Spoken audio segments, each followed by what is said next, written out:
Warning: our YouTube channel and its videos may contain scenes, language, and content that may not be appropriate for all audiences. These videos include surveillance footage, undercover pursuit of suspects, actual police and rescue operations, and fearless confrontations. If you do not approve of the content, please do not watch our videos.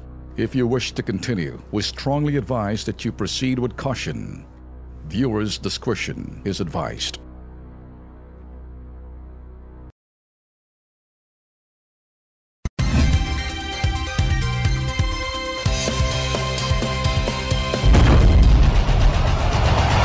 Luzon, Visayas, Mindanao, handa na ba kayo? KB, Kilos Pronto!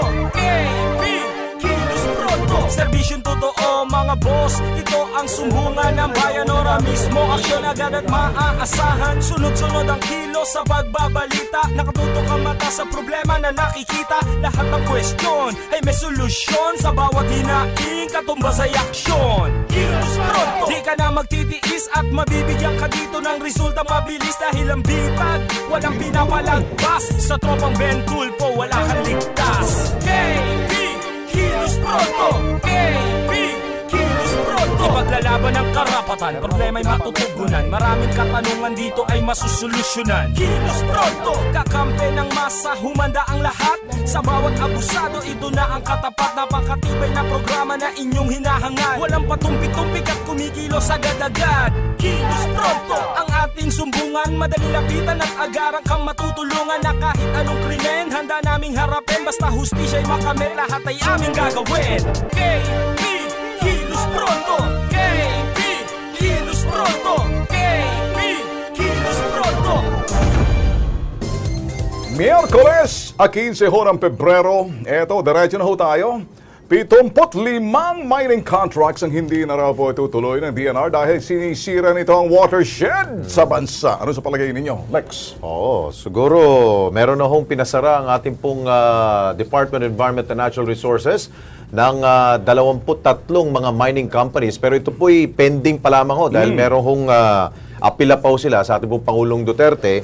Depende ho yan kung ano pong desisyon talaga ng Pangulong Duterte. Pero dahil dyan, mukhang may nasilip pong sekretary ng DNR, Secretary Gina Lopez, nakita niya mukhang apektado na rin pala ho yung ating pong mga watershed. Kaya sabi niya, bawal muna, stop muna yung mga kontrata na yan. Ano sa tingin ninyo? Okay, ang presidenteng supportive ho talaga pagdating ho sa mining ni Gina Lopez at kung talaga nakakasira ho itong mga putok sa buhong mga mining firms ito. I don't care who they are, you deserve it. Sakaling naninira talaga kayo ng sinasabing mga watershed, you deserve it, you need to be shut down. Anyway, eto ho, microwave transmission ng gamit ho natin dito sa BMUI. Diretso ho yan sa PTV. And then simulcast ho sa bitagmedia.com, official website ho ng Bitag. And live streaming sa Kilos Pronto page. Ayun, kung kayo po ay nakaranas ho ng pang-aabuso, panloloko, kapabayaan, o may alam ho kayo na anomalya na gusto ninyong isiwalat, abay diretso po kayo magsumbong ho dito sa aming pong himpilan o tanggapan sa BMUI Digital Studio. Dito po yan sa Timog Avenue, lungsod po ng Quezon. Makakaasa ho kayo sa aming Kilos Prontong tugon at siguradong walang lugar sa amin ang mga kawatan, dorobo, mga palpak na tao. Bawal ho sa amin ho yan. At eto ngayong araw, may nasampulan ho kami kahapon, kamakailan, nareklamo hong establishmento. Ano hong nangyari? Diretso ho agad ang closure order ng Caloocan City, local city government, gawa nga ho dun sa sinasabing factory na yan. Kaya diretso na ho tayo. Alarang patumpik-tumpik pa, huwag na kayong nervyusin pa. Kilos Pronto na! 6 taong gulang na bata nalunod sa isang resort sa Caloocan. Paliwanag ng management, lifeguard absent lang daw. Dahilan, alamin sa Kilos Pronto. Dahil sa selos, magkasintahan pinoga. Dalaga, minalas, agad tumumba. Suspect na kilala ng nobyo ng biktima. Alamin sa Kilos Pronto. Baril sa bansa, naglipa na. Kaya naman, mahirap matukoy ang tunay o peking boga. Tulad ng airgun na pang-sport, nagagamit din panakot ng mga ugok. Alamin sa Kilos Pronto. Manhole sa Taguig, nakatiwangwang. 3 buwan nang pinabayaan. Madam Mayor, kilos naman. Hintayin pa may madisgrasya bago takpan. Silipin sa Kilos Pronto. Sumbungan, imbestigahan at balitaan. Kilos Pronto, umpisa na! Lagi ho naming sinasabi, kapag kayo ho'y naging topic ho rito at sinumbong ho kayo, hindi ho kami basta na lang parang binabaliwala. Bagkus meron ng kahinatnan. Ang kahinatnan, kapag kayo establishmento at may nilabag kayo, derecho sarado. Umpisahan ho natin ngayon, napasara na ho natin ang Dreamland Resort and Hotel sa Caloocan City. Eto ho, kasi ng Lunes, live complainant parents ho ng mga bata dito, pumunta ho sa atin, nalunod ho kasi sa Dreamland sa Camarin. Wala kasing lifeguard on duty that time. Ito ho yung resort na may swimming pool ka, wala kang lifeguard. At wala rin silang sinasabing yung kung sino man pwedeng gumawa ng first aid. Kaya, ayun, napabayaan ho yung bata. At namatay, sinasabi ng magulang, maaari kasing pwede sana silang naagapan kung merong on standby na kapag first aid. Kaya kayo mga nare-reklamo sa amin, paganyo sa bato. Hindi si General Bato ang magpapasara sa inyo ang Kilos Pronto. Oy, tingnan natin tong DTR.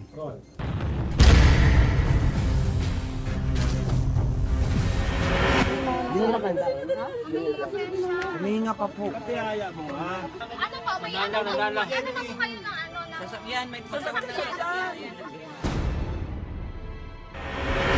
Kung may lifeguard o first aid personnel lang, sana posibleng buhay pa ang 6 taong gulang na si Hans Murillo matapos malunod sa Dreamland Resort and Hotel sa Zabarte Road, Camarin, Caloocan City noong January 1, 2017. Para itigil ang reklamo, inalok umano ang pamilya ng biktima ng halagang 50,000 piso para huwag magdemanda.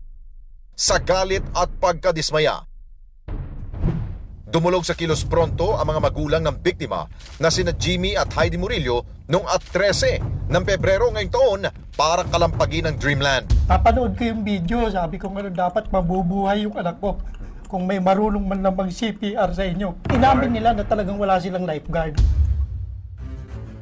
Ayon sa pamunuan ng Dreamland, nagkataon lang daw kasi nawalan duty lifeguard na mangyaring insidente. Pangilang beses na ba ho itong mukhang markado na yata ho itong Dreamland? No? Dami na ho yata nalulunod ho dyan.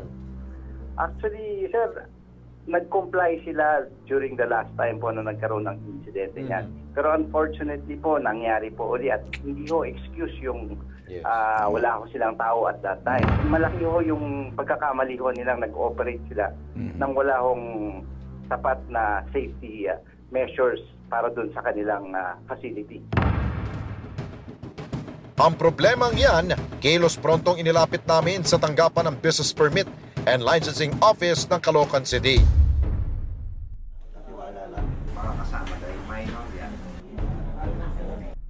Wala nang patumpik-tumpik pa. Dumiretso na ang KP team at BPLO Caloocan sa Dreamland Resort. Papandak ng City Hall. Tsaka hindi lang to, pati yung hotel. Ano mang paliwanag ng pamunuan ng Dreamland, closure order ang hatol sa kanila ng BPLO. So ang remedy po natin dito is to close the establishment. Okay, Lex. Oo.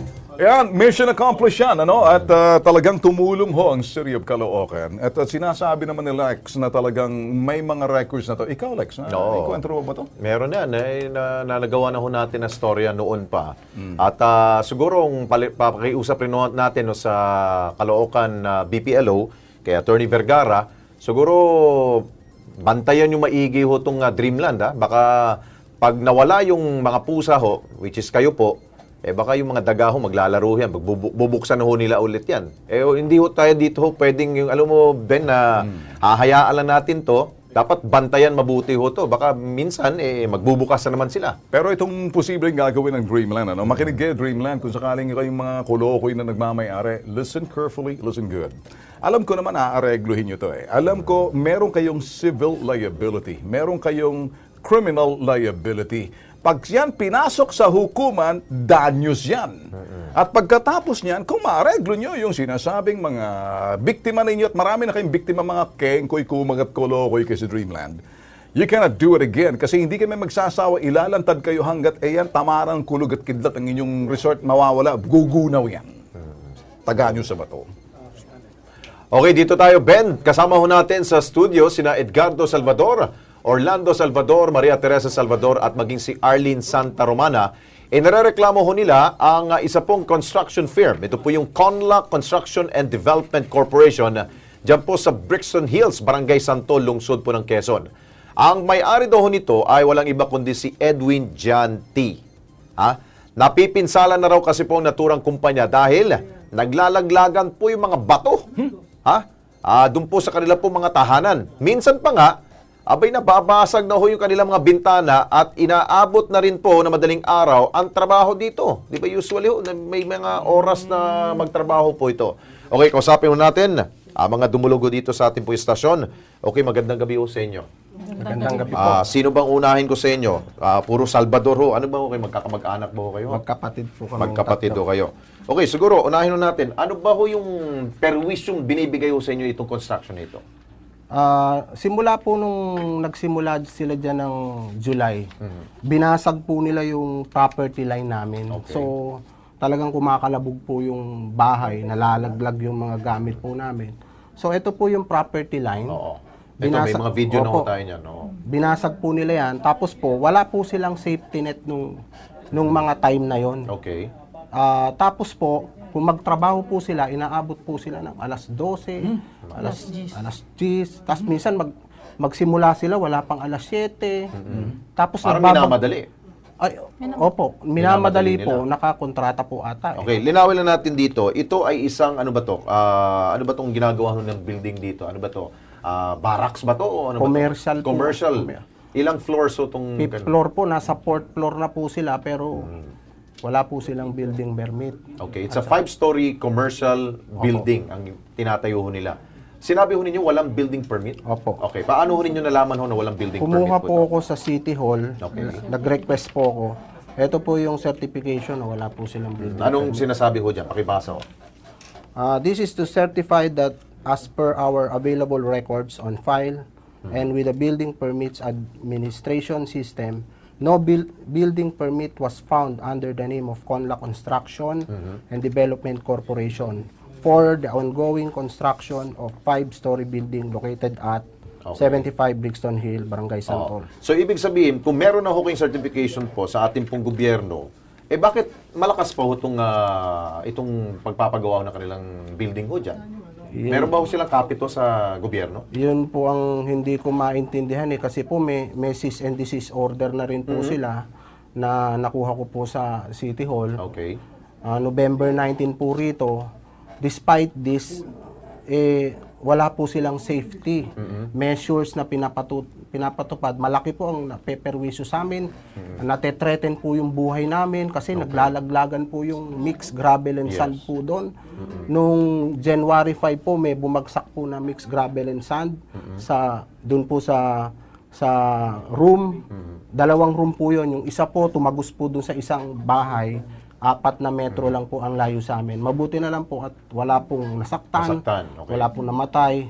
Then, last January po, January 25, 2017, meron pong 3 tubo na tumama naman din po dun sa malapit sa CR sa amin. Isang mga 1 foot lang po ang layo, sa CR na po ng inodoro po tatama. May mga picture po kami dito at ito po yung katunayan na letter po na gumagawa na sila'y humihingi ng paumanhin dahil sa nangyaring aksidente.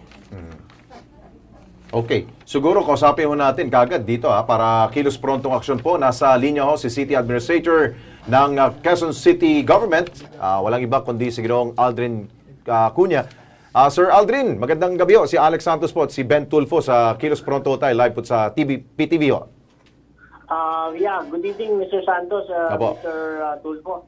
Opo, sir. Napakinggan ko po yung salaysay o kwento ng ating complainant. Opo. Ano ho pwede ho? Dahil meron na pala ho mga cease and desist order, meron na ho pala napansin ho na wala pala ho itong permit. Bakit napakalakas ho nitong Conlac nito ho? Well, kasi ganito po yan. Kung may cease and desist order na po yan, ongoing na po yung administrative hearings niya with our building official. But then again, pagka tuloy-tuloy pa rin yung kanyang pagkagawa, there is a continuing violation against the CDO of the issued by the building official. No? Yes. And narinig ko rin po yung damages na natanggap nung property nung ating complainant.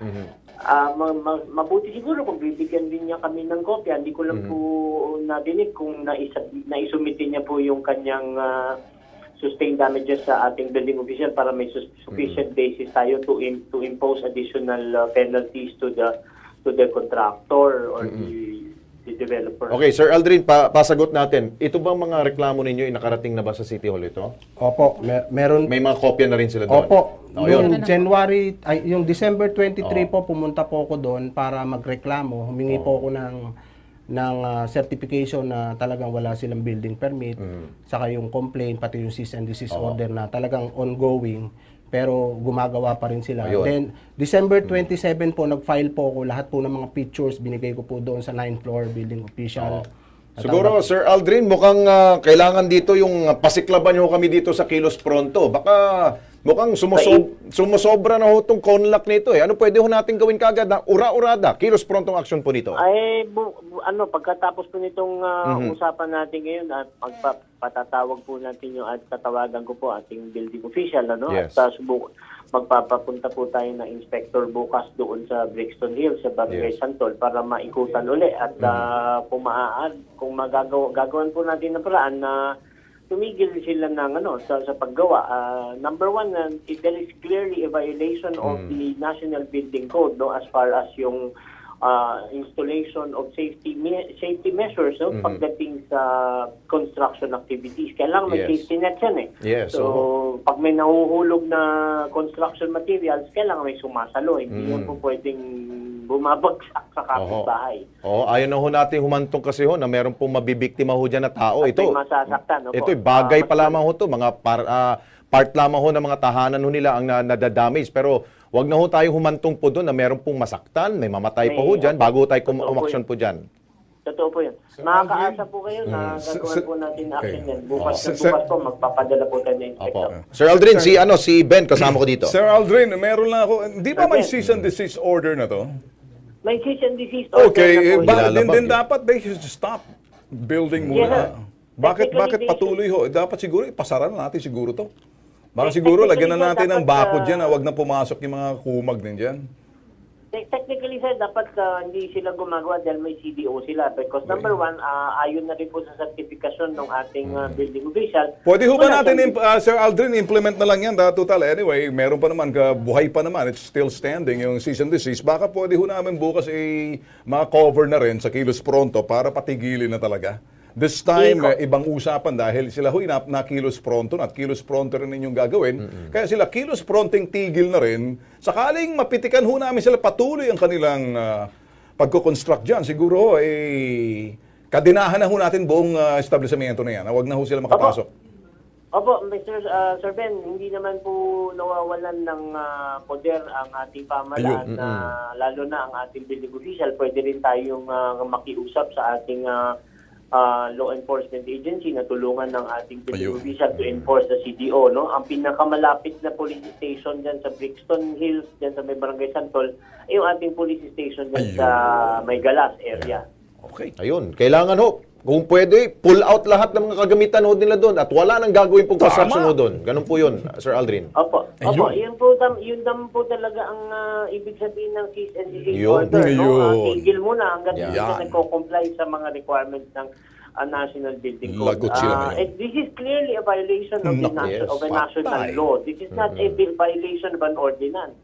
Pag nalaman ho namin, Sir Aldrin, na merong kapit itong may-ari ng conlac na ito, naku po, sana tulungan ho kami kung sino pwede ho natin sapakin ng ulo ho. Kung sino pong padrino ho niya dyan. Kasi susunod po niyan, pagka hindi po sumunod yan dito sa ating local building official, pwede naman natin iakyat pa uli yan sa sa secretary, secretary ng ating kagawaran ng Public Works and Highways, the national building official po. Sige po. Okay, Sir Aldrin, thank you so much. At alam naman ho namin ang Quezon City Government ay madali hong lapitan at kumikilos po. Thank you, sir. Maraming salamat po. Ayun. Kay Lex, para malaman natin, tinatawagan ho natin itong nagmamay-ari nitong building na ito. Si Conlac. Ayaw ho sumagot. Ang pangalan ng may-ari nito? Ulysses Joe YQ po. Ang Joe YQ? Opo. Yung ano pa ito? Pilipino? Chinese po yan. Ulysses? Ulysses. Ang kanyang apelido? YQ. Opo. Pangalan pa lang, YQ.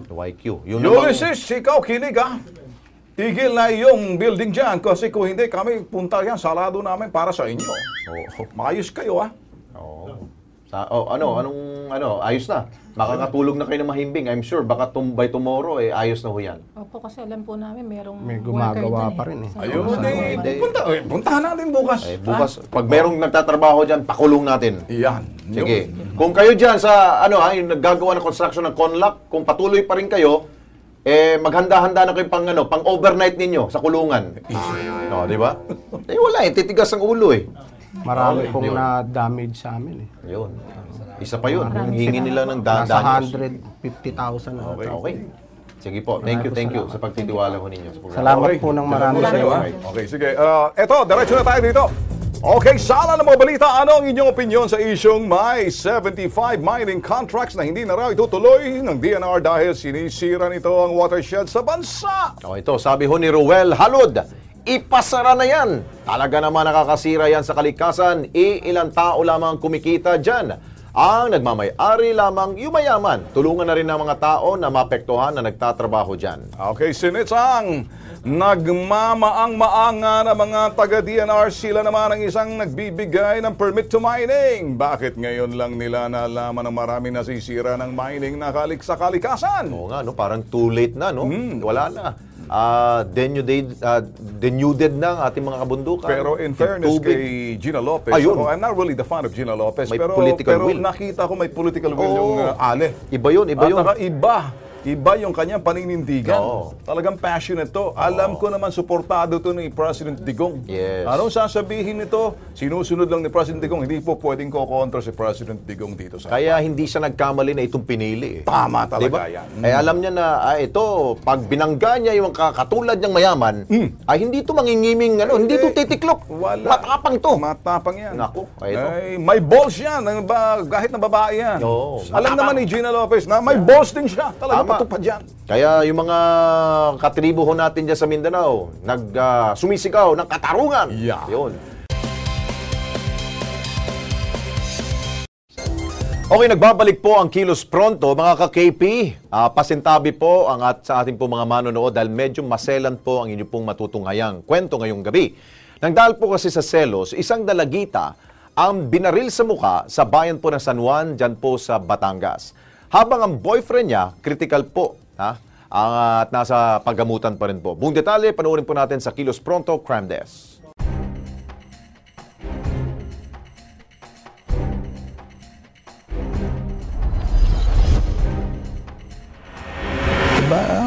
Bakit naman ginanon pati anak ko? Napakasakit. Sa isang magulang.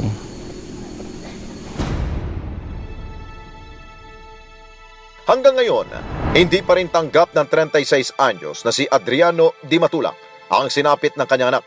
Abot langit ang kanyang paghihinayang sa nangyaring pamamaslang sa unikay iha niyang si Laika Di Matulak, 16 anyos, residente ng barangay Mabalanoy sa bayan ng San Juan, Batangas. Si Ining na maalam sa amin nung hapon.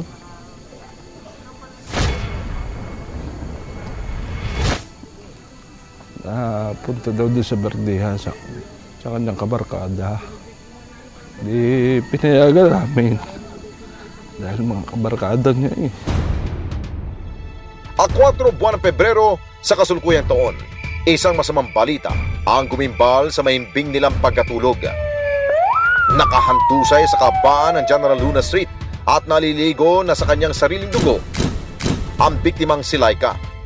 Sa inisyal na pagsusuri sa katawan ng biktima, isang tama ng bala sa parte ng ilong niya ang agarang ikinamatay ng biktima. Ayon sa ulat ng San Juan Municipal Police Station, Sa pagresponde ni Police Officer Juan Richard King Valenzuela, ang investigador sa nasabing kaso, galing sa isang pagdiriwang sa bahay ng kaibigan ng biktima matapos sunduin ng boyfriend niyang si Ryan Villanueva, 25 anyos, at residente ng barangay Palinguwak sa naturang bayan. Yan po yung magkakainuman. Itong lalaki po ay galing sa Palinguwak. Tinawagan lang ng mga barkado na kasi yung mga yan yung lalaki. Niyaya yung mag-inuman doon sa Bantilan. Ngayon, nung pauwi na, tagya yung babae, yung biktima, naihatid sana siya sa kanila. At habang binabagtas na magkasintahan ang kalsadang ito, napansin nila ang pagbuntot ng dalawang motorsiklo. At dahil sa kilala ni Laika ang mga sakay nito, pansamantalang tumigil ang dalawa sa madilim na bahagi ng naturang daan. Sakay na kanilang motor dito sa may barangay Tipas. Hindi na namalaya na sinusundan sila ng dalawang motor, napatay ang ilaw. Ngayon, biglang umovertake yung isa, hinalangan yung daan nila. Sabay, yung isa naman tumigil sa likuran nila na may hawak na baril. Yun na nga yung suspect.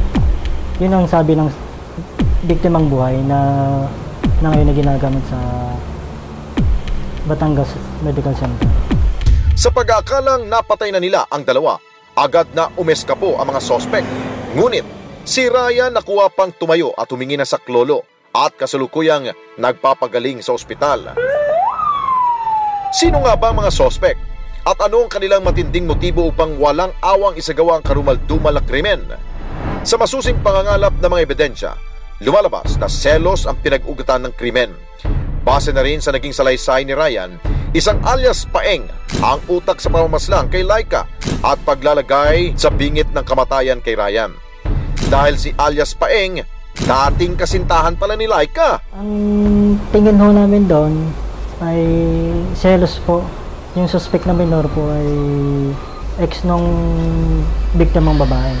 Laki po, nakapagsalita po sa amin bago siya dalhin sa Batangas Regional Medical Center na tinanong ko sa kanya personally na anong tawag niya dun sa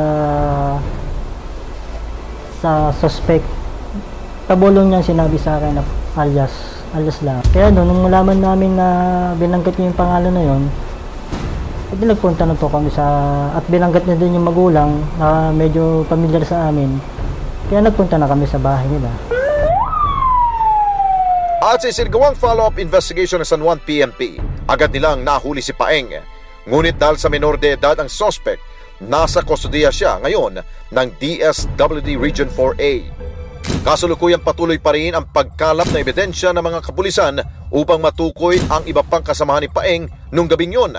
Kaya naman, sigaw ngayon ng pamilya ni Laika. Gagawin ko ang hanggat makakaya ko na mabigyan siya ng katarungan na wala naman akong inisip sa kapwa na ako'y gumanti, garni, ayaw ko nung gayon. Kung sila'y may galit doon, dapat hindi niya idinamay pati anak ko. Dahil ayun babaeng tao, anong laban nun sa kanila? Okay, Ben, hangad rin po ng kilos pronto na mabigyan po ng hustisya itong pagkamatay po ng kasintahan po. Nung isa po ay nagpapagaling pa rin po sa ospital. Pero nakita ho ninyo, ang aming pong crime desk po ay pumupunta ho kami sa mga probinsya. At ilan po sa mga probinsya, mga krimen ho sa probinsya, minsan ho hindi ho nabibigyan ng hustisya. Kaya dito ho namin tinututukan ang mga problema ho sa probinsya, especially po yan nangyari po sa Batangas. Okay. Kaya abangan nyo po, marami pa namin mga feature dito po sa crime desk. Para sa kabatiran naman ng kararami, itong programa na to, wala ho kaming borders. Hindi ho ang Kilos Pronto pang Luzon, pang Visayas, pang Mindanao. Kaya unti-unti, sinusuyod na ho ng Kilos Pronto ang mga probinsya. Kami na ho mismo gumagawa ng build-up para naman ipresenta sa taong bayan. Kung sakaling nalalaman nyo, parang yung ibang iba na kung minsan parang napupunta lang doon sa maliit na espasyo sa mga tabloid, kami ho binibuild up namin para malaman ho. Sa ganun, nabubuhay yung kaso, natatrabaho ng ating mga magigiting ng mga polis. Dito naman tayo, Lex. Mga totoong kwento, totoong tao, totoong hamon, totoong karamdaman. Sa kanilang mga istorya, natututo ho tayo, pakinggan.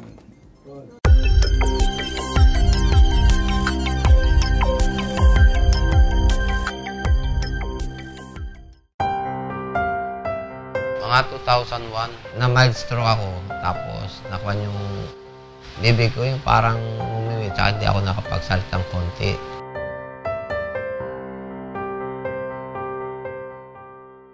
Pagbaba ko sa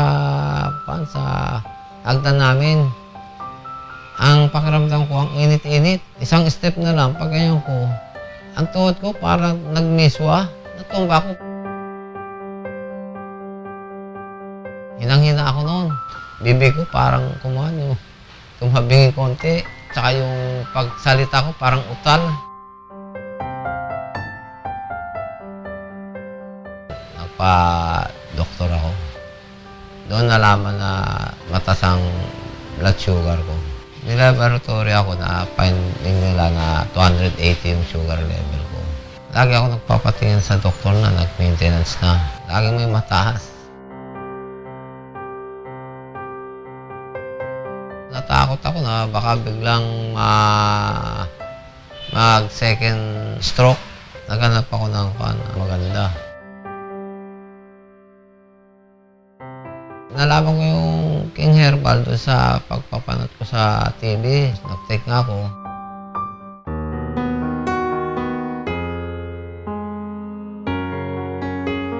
Isang buwan, nung nagpatingin ako sa doktor, medyo bumaba na. Sabi ko ba, ayos pala to.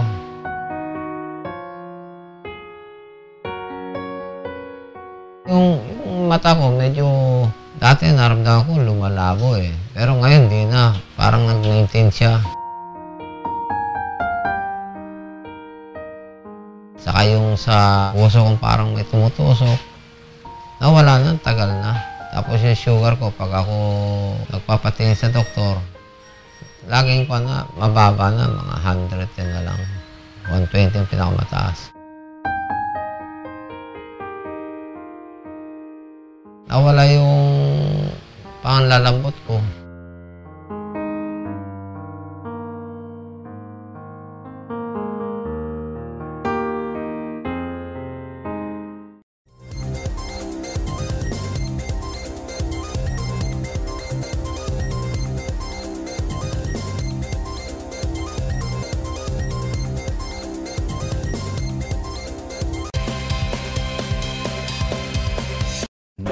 Okay, nagbabalik po ang Kilos Pronto. Sala sa mga balita o tayong tanong natin, anong inyong pong opinion sa issue pong may 75 mining contracts po ang hindi na raw itutuloy ng Environment Department dahil sinisira nito ang mga watershed natin sa bansa. Sabi ni Celestino Mercurio, tama lang yan para matuto sila sa mga maling ginagawa nila sa kalikasan. Good job, Secretary Gina Lopez. Si Ferdinand Habato, dapat noon pa galit ang kalikasan. Kawawa naman ang mga trabahador ng mga taga-ibang bansa na nakinabang dyan. Kaya dapat lang isara na. Ayun. Si Jelena Espino, sabi niya, dapat isama din sa bibitayin ang namumuhunan dyan sa mga mining industry. Kasi disenyo ng Diyos, sinisira nila, tapos pag nagkaroon ng kalamidad, isisisi natin sa Diyos. Kung hindi natin sisirain ang gawa ng Diyos, hindi sana aayos lahat ng disenyo niya.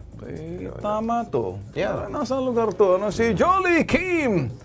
Ang dami naman sabi niya, 75? 75?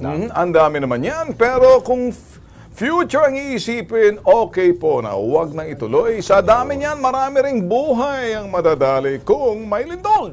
Magkaroon ng trabaho, buhay naman ang kapalit. Huwag na. Ay, Lex, kung papasadahan ho natin, kasi ako talagang, I really believe na talagang dapat kontrolahin to. Yeah.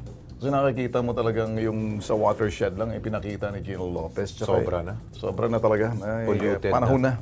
Siguro, kung hindi matitigil ho yan sa kakabungkal-bungkal dyan sa ating mga bundukan, siguro wala na ho tayong maasahan. Yung ating pong mga susunod na mga henerasyon. Kawawa ho. Eto, dito naman tayo ho sa ating pong Kilos Pronto Metro. Ito ay pinadala ng isang concerned citizen, ang litrato ho ng manhole na yan. Sa gilid po yan ng service road ng C5. Malapit po yan sa Market sa Taguig City. Sa laki ho ng butas na ito, tila pinabayaan na lamang daw na nakatiwangwang ang pangambaho nila. Hindi malabong makadisgrasyo ito sa mga pedestrian, lalo na kapag gabi at kapag bumabaha po dyan sa area na yan. Hindi mo mapapansin, may butas pala ho yan. Kaya siguro pwede mo natin tawagan po ang pansin dito ang Taguig City Government, no? Mayor Lani? Pero ako, Lex, muna bago natin. Kung sino man kontratista na yan, dapat ang kontratista dyan, nilulublub yung ulo, sinuhulog mismo sa ibaba. Kasi kung sino ang kontratista ng syudad na yan, makalain mo, basta papabayaan mo na katiwang-wang. Paano pag may batang nahulog dyan? Nako, hindi mo na mapapansin. Paano pag umuulan? Patay ka, delikado dyan. Okay, dahil po nabigay ho niyan sa Kilos Pronto itong problema na ito, idulugo natin sa project contractor po ng City Engineering Office sa Taguig. Walang iba kundi si Aleric Garrett. Sir Aleric, magandang gabi ho. Si Alex Santos po, pati si Ben Tulfo ng Kilos Pronto. Good evening, sir. Good evening, sir.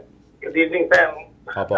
Sir Aleric, ano pwede ho natin gawin ho dyan? Napakasimple ho itong problema na ito, pero kapag may nangyari ho dyan disgrasya, sigurado pong may kalalagyan po talagang tao ho dyan. Delikado ho yan. Ano po pwede ho ninyong gawing action dito?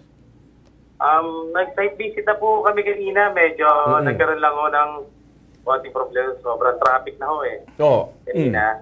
Bukas na lang, before mag-7 ho ng umaga, gagawin na po namin yung manhole cover na nadyan po. Tatakpan ho? Tatakpan na? Tatakpan na po yan, sir. Yung ano? Doon ho kami galing ngayon. Doon kayo galing ho? Doon kami galing ngayon. Sobrang traffic lang, kaya hindi namin na Sir Alec, pag-penetrate ng gawa. Sir Alec, ikaw ba'y nanonood ngayon sa Kilos Pronto? Hindi po, nasa sakyan pa na po. Kasi kung sasakyan ka, kung nakikita mo sana ang panoorin mo sa website, inuhubad ko ng sinturon ko. Hindi ho dahilan kung na-traffic ka. Ang problema ho, yung butas na yan, sabihin mo kontratista mo kung sino yung mga talpulanong naggumawa niyan, ayusin. Saan ka nakakita na ang sagot mo, traffic. Kaya, may mic lang ako. Huhugutin ko na sinturon ko. Sisinturinin ko na itong lugar na to eh. Sorry po, sir. Galing po kami dyan ngayon, sir. Galing po kami ngayon dyan, sir. Ang gusto kong gawin mo, ganito na lang, tama ng dahilan. Gawin mo na lang para to sa bayan. Para hindi makapansala. Huwag yung dahilan mo, Sus Mariosep. Oo. Hindi, binisita naman nila Ben eh. Pasensya na po, sir. Ayun! Pero, gagawin po namin yan. Oo. Sir Aleric, bukas sa bukas po ha. Bukas sa bukas po. Pasensya na po. Pasensya na po. Sige. Gusto mo namin, para ho sa kaligtasan naman rin po ng mga tagig po dyan, di ba? Yes, sir. Okay. Sir Aleric, thank you so much po. Magandang gabi ho sa inyo. Ayun. Okay no, nabalik mo na ba yung belt mo? Ganda pa naman ng belt mo. Pagkuha ko ng belt ko, may mic pala ako. Hindi ko maalam. Mabuti na lang. Sisinturin sana to. Hindi, gumagawa naman na action. Hindi, sa atin lang kasi, mas mahalaga yung sinasabing takpan yung butas kaysa sa traffic. Yun. Well, sa bawat storya. Kinakabahan. Okay. Kinakabahan na rin ako eh. Sige. Eto na lang. Eto ho'y mga kwento ho ng mga may high blood. Wala ako noon. Yun. Nag-herbal ako eh. May arthritis. Mayroon ba kayo? Sakit sa bato. Sus Mariosep. May pag-asa ho dyan. Panoorin kung ano yung sekreto. Eto.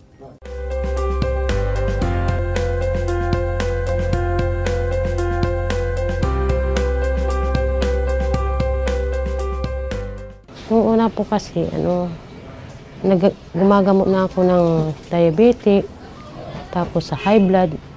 Pero ang creatinine ko po, alam ko rin na mataas. Yung doktor ko po, nirekomenda ako sa ibang doktor na sa kidney po.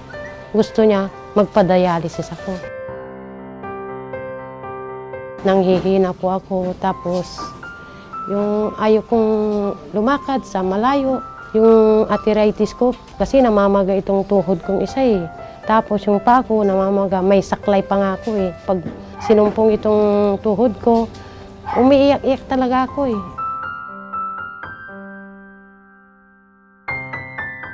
Bumili na yung asawa ko ng herbal.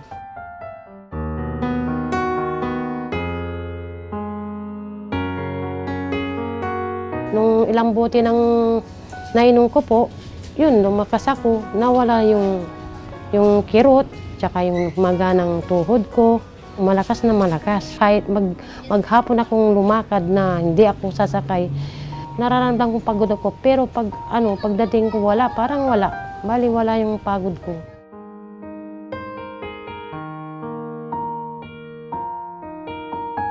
Nakakapagtrabaho pa ako, dire-diretso nga eh, magluto, maglinis, maglaba, dire-diretso yan.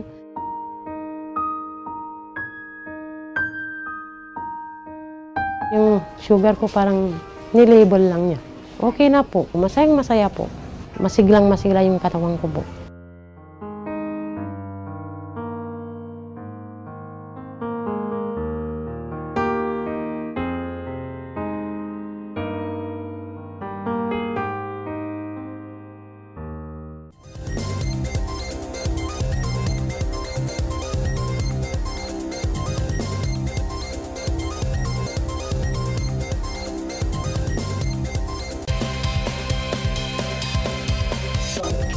Okay, nagbabalik po ang Kilos Pronto. Ben, mahilig ka bang pumunta sa mga my live performances? Ay, gustong-gusto ko yan. Yan, kailangan ho natin mag-unwind. Lalo na kahapon medyo, yung iba dyan nasiyahan siguro.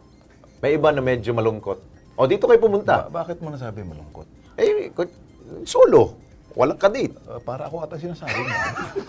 Sa pool nga agad. O ito, panoorin ninyo. Kung meron kayong talent na tinatago ninyo, dito ho, walang pwedeng tinatagong talent. Ipalalabas ho yan dito sa lugar nito. Panoorin ninyo.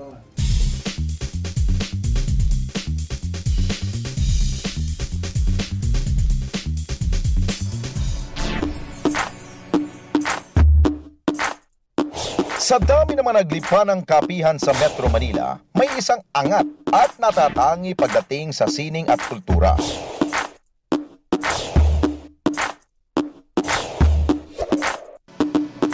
Ito ang iChill Theater Cafe na mag-aapat na taon nang bumibida dyan sa Sampaloc, Maynila. Bukod sa mga bestseller nilang kape, nachos at popcorn, dito sa iChill, malayang nakakapagpahayag ng talento ang sinumang bumisita rito. Isa kasi ang iChill sa pinakaunang underground theater cafe dito sa ating bansa. I want to give a space where independent productions can voice out whatever they want. Sa kanyang passion sa pagtatanghal at karanasan sa teatro at pelikula, nabuo na Filipino-Spanish na si Kuya Manzano ang konsepto ng iChill Theater Cafe. I want to give something that they cannot find in other places. Dito pwedeng kumanta, mag-jamming, maglaro ng board games, tumugtog ng gitara, kahit magdrama sa open microphone o magpatawa, pwedeng-pwede. Basta malakas ang iyong loob, pangako ni Kuya, may libreng snack sa sino mang matapang nasasabak sa kanilang entablado, gaya ng babaeng ito. Magkasakali lang maisip mo na hindi mo nang alam kahit kagalang. Kung budget naman ang pag-uusapan, tiyak na mabubusog kayo sa dami ng chibog na mapagpipilian. At bukod kasi sa student meal, there's a value meal for 100 peso. All inclusive, with a drink, with dessert, with fries, with a burger, all for 100 peso. So we're trying to go also to make it easier for high schoolers as well as college students. Kaya naman swak sa bulsa at panlasa ng mga estudyante at iba pang parokyano ang mga paandar ng iChill Theater. Hindi naging madali ang lahat para kay Kuya Manzano na simulan ang ganitong konsepto. At the beginning, people were like, first you're a foreigner and second you look like a weirdo. Pero itinuloy pa rin ni Kuya Manzano ang mga pagtatanghal at serbisyo sa iChill Theater. Anya, let's just get art out there and bring it to people. Kaya napamahal na rin sa kanya ang kanilang mga parokyano. Dahilan para i-extend niya ang iChill Theater para sa mga estudyanteng kagaya niya na malayo sa kanilang mga pamilya. Here, we give them a second home because most of the students around, they live in dorms and the families are back in the province. So this is their second home. Here in the second floor, we have pillows in the floor. They even sleep here sometimes and then study again. You know, they come and chill, they play cards. It's fine. It's about making them comfortable.